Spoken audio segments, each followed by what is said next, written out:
যুদ্ধের উত্তেজনা বেড়ে গেছে, বর্ডারে যে কোনো সময় যুদ্ধের পরিস্থিতি হতে পারে, যুদ্ধ লাগতে পারে। তবে আমি ভারতবাসী হিসাবে দোয়া করব, আল্লাহ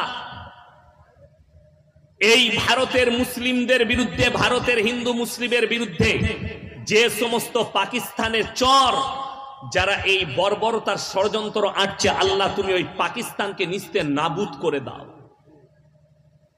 কেন? এই ভারতবর্ষের মাটিতে আমাদের বিরুদ্ধে চক্রান্ত, এটা জেনে পাকিস্তান ধমকি দিয়েছে যে ভারতকে পরমাণু মারব। ভারতের কাছেও আছে পরমাণু, সেও ধ্বংস হবে। এই যে কিসের?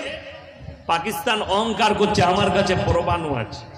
এই রকম যারা নষ্ট নেতা, যারা অহংকার করছে, নিজের অস্ত্র ভান্ডারের, নিজের শক্তির রোমাইশ দেখাচ্ছে, আল্লাহর কসম এরা কেউ শক্তিশালী নয়।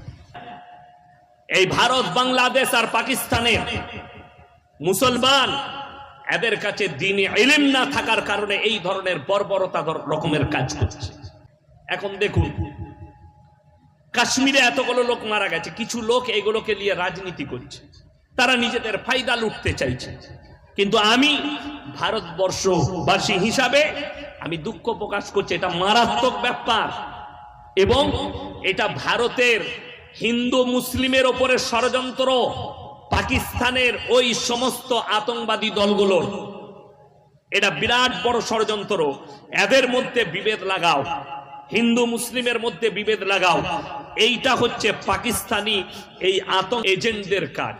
ওই জন্যে সকলকে সাবধান থাকতে হবে। না, যে মারা গেছে দুঃখ প্রকাশ করুন, সে হিন্দু হোক, মুসলিম হোক, শিখ হোক, দলিত হোক, আদিবাসী হোক। আল্লাহ রসুলের হাদিস শুনালাম, দেখো না কোন ধর্মের, তুমি তার উপকার করো। আমি দেখলাম মোবাইলে একটা কাশ্মীরিদের ছেলে একজন আহত হয়েছে, তাকে পিঠে করে নিয়ে ছুটছে, তাকে পিঠে করে নিয়ে ছুটছে এবং তাদেরকে এই কিছু লোক বিপদে পড়লে কিছু লোক ফায়দা তুলে, যেটা আমি মোবাইলে দেখছিলাম। ওখান থেকে যারা বিভিন্ন ভারতের বিভিন্ন রাজ্যের মানুষ গেছে, যারা ফিরবে, এয়ার ইন্ডিয়া তার ভাড়াকে 3 গুণ বাড়িয়েছে, অথচ দেখাচ্ছে कश्मीरी एकदम डायरेक्ट। हमें मोबाइल देखलाम, भाई कोई पैसा नहीं लगेगा, आप यहाँ पे ठहरिए हमारा होटल में, हम कैब से आपको पहुंचा देंगे एयरपोर्ट में, जहां बोलेंगे स्टेशन में हम पहुंचाएंगे, कोई पैसा नहीं लगेगा। সেখানকার গরিবরা যারা ঘোড়া চালায়, যারা গাড়ি চালায়, যারা হোটেল করেছে, তারা বলছে ফ্রি সেবা দেবো। আর এই ধনীগুলো যারা প্লেনের কোম্পানির মালিক, তারা বলছে 3 গুণ ভাড়া বাড়া, সুযোগ আছে এই সময় মানুষকে লুটে লাও, বিপদ বড় মানুষকে। এই টেন্ডেন্সি যাদের আছে তারা কখনো দেশভক্ত হতে পারে না, দেশের গাদ্দার তারা। আর দেশের আসল ভক্তি তো তার যে দেখবে না চোখের সামনে কে এটা তার উপকার করবে। আপনি মানুষের উপকার করুন, দেখবেন না তাকে এটা কোন ধর্মের কোন জাতের, তবে আপনি রাসূলের উম্মত, তবে আপনি আল্লাহ রাসূল সাল্লাল্লাহু আলাইহি সাল্লামের কথার উপরে আমল করেছেন। নবীজির আখলাকে এরা একজনও শক্তিশালী নয়, এদের থেকেও মারাত্মক শক্তিশালী নেতা এসছে পৃথিবীতে। কোরআনে আছে ফেরাউন যে মিশরে দাঁড়িয়ে বলেছিল আলা রাব্বুকুমুল আলা, আমি হচ্ছি সব থেকে বড়, আর আমি তোমাদের রব, আর আমি তোমাদের সব। এর মতো নেমক হারামকে আল্লাহ তাআলা নিচুড়ে রস বের করে দিয়েছে, আর ফেরাউনের রাজত্ব চুর চুর হয়ে গেছে, তার রাজত্বকে আল্লাহ মিটিয়েছে। নমরুদের মতো নেমক হারাম বাদশা, শক্তিশালী বাদশা ইব্রাহিম আলাইহিস সালাতু ওয়াস সালামকে আগুনে নিক্ষেপ করেছে। আল্লাহ আগুনকে হুকুম দিয়েছে, কুল্লা ইয়া নারু কুনি বারদাও ওয়া সালামান আলা ইব্রাহিম, হে আগুন তুমি ক্ষান্ত হও আমার ইব্রাহিমের জন্য। আর ইব্রাহিম আলাইহিস সালাতু ওয়াস সালামের শরীরের একটা পশমকে আগুন আর জ্বালাতে পারেনি। জোরে বলুন সুবহানাল্লাহ। খালি আল্লাহ হুকুম দিয়েছে, তুমি জ্বালাতে পারবে না। এই নমরুদকেও আল্লাহ তাআলা মারাত্মক বেজ্জতির সঙ্গে মৃত্যু দান করেছে, বেজ্জতির সঙ্গে মৃত্যু নমরুদকে। এর পরেও আপনি কি করে অহংকার করেন? কে অহংকার করবে এই জমিনে? আল্লাহ প্রত্যেককে বিনাশ করে দিবেন। এই দুনিয়া বিনাশ হবে, দুনিয়া একদিন শেষ হবে। একমাত্র আল্লাহ হচ্ছেন সর্বেসর্বা। আমার বন্ধুগণ, আমার ভাই, এরপরে বলবো, আপনি যে মুসলমান নিজেকে দাবি করছেন, আজ থেকে আত্মসমীক্ষা করুন। আমি ইয়াসিন বলে যাচ্ছি, কবে মরে যাব জানি না, মোবাইলই দেখতে পাবেন। ইয়াসিন ভাই নাই, মারা গেছে। একটা বক্তা ছিল, এটা বলবে লোক, ইয়াসিন ভাই ছিল, মারা গেছে, দুনিয়া ছেড়ে চলে গেছে। এরকম হাজারো বক্তা চলে গেল আমাদের চোখের সামনে, দেখতে পারি। দেখতে দেখতে ছোট থেকে দেখছি। মরহুম গোলাম আহমদ মুর্তজা সাহেব, আল্লাহ জান্নাতি করুক, শেষ জলসা আমাদের গ্রামে করেছে। তারপরে তিনি ইন্তেকাল করলেন। বড় খিদমত করেছে সমাজের বুকে, পশ্চিম বাংলার মাটিতে।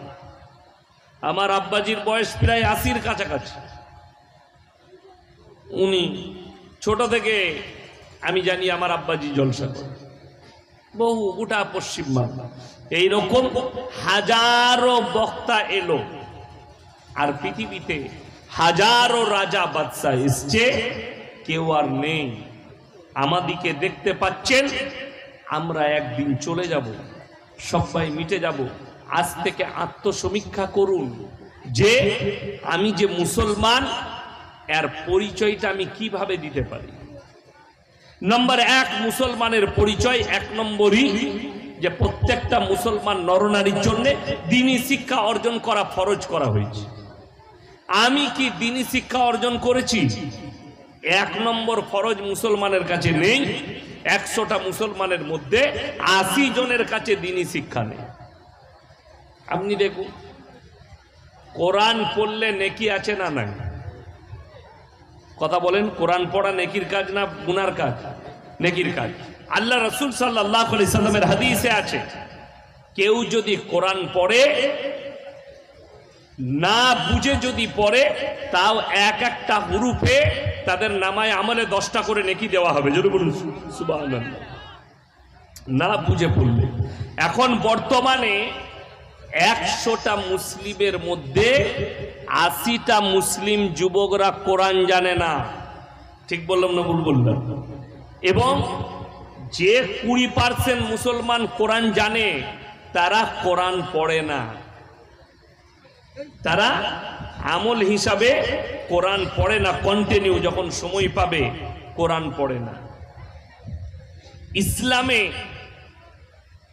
যে কাজ করবে, তুমি যে কাজটাই করবে, রাসূল সাল্লাল্লাহু আলাইহি সাল্লাম বলেছেন, নেক নিয়ত নিয়ে করো। ইন্নাল্লাহা লা ইউদিউ আজরাল মুহসিনিন।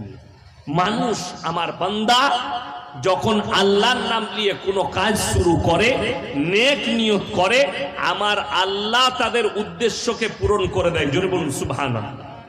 কিন্তু আপনি ভেবে দেখুন, আপনি যে কাজ করতে যান, বেশিরভাগ মুসলমান বিসমিল্লাহ পড়ে না। ঠিক বললাম না? দোকানের চাবি খুলবেন, সকালবেলায় উঠে বিসমিল্লাহ বলে চাবি খুলতে হবে। কিন্তু পশ্চিম বাংলায় বহু মুসলিম দেখিয়ে দেব, সকালবেলায় উঠে চাবি তো বিসমিল্লাহ বলে খুলেই না, আবার সেখানে দোকানে ধূপ দিচ্ছে, ধূপ বরকতের জন্য। ধূপে বরকত, গোবর দিয়ে তৈরি হয় ধূপ, তাতে বরকত পাবি। নাউজুবিল্লাহ। মুসলমানের এই আকীদা যে আমি নামাজ পড়বো না, রোজা রাখবো না, বিসমিল্লাহর ইস্তেমাল করব না। আরে বিসমিল্লাহ বরকত আছে। আপনি বিসমিল্লাহ বলে দোকান খুলুন। যখন কেউ কি মাল দিবেন, বিসমিল্লাহ বলে দেন। বিসমিল্লাহ বলে।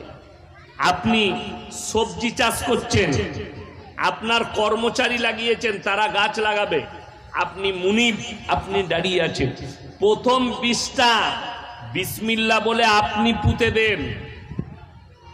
প্রথম বীজটা আপনি রোপণ করুন বিসমিল্লাহ বলে।